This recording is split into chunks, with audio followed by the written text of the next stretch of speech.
হরে কৃষ্ণা প্রিয় দর্শক, ভগবানের ভক্তিতে বা ভগবানের প্রেমে নিজেদেরকে আবদ্ধ করতে গেলে সর্বপ্রথম একজন ভক্ত হিসাবে যেটি করা উচিত সেটি হলো একাদশী তিথি পালন। কারণ আমরা সকলেই জানি একাদশী ভগবানের অত্যন্ত প্রিয় তিথি। তাই একাদশী তিথি যারা পালন করেন ভগবান সর্বদাই তাদের রক্ষা করেন। আগামী 16 ডিসেম্বর পৌষ মাসের কৃষ্ণপক্ষের একাদশী তিথি আসতে চলেছে, যার নাম সফলা একাদশী।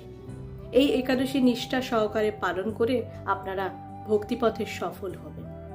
তাই একাদশী তিথি পালনের সবচেয়ে সহজ সরল নিয়ম হল অন্ন বর্জন, হরিনাম শ্রবণ এবং যথাসংখ্যক হরে কৃষ্ণা মহামন্ত্র জপ এবং এর সাথে ভগবানের বই পড়া বা ভগবানের কথা শ্রবণ করা। তাই একাদশী তিথি নিষ্ঠা সহকারে পালন করুন এবং ভগবানের প্রিয় হয়ে যান। ধন্যবাদ। হরে কৃষ্ণা।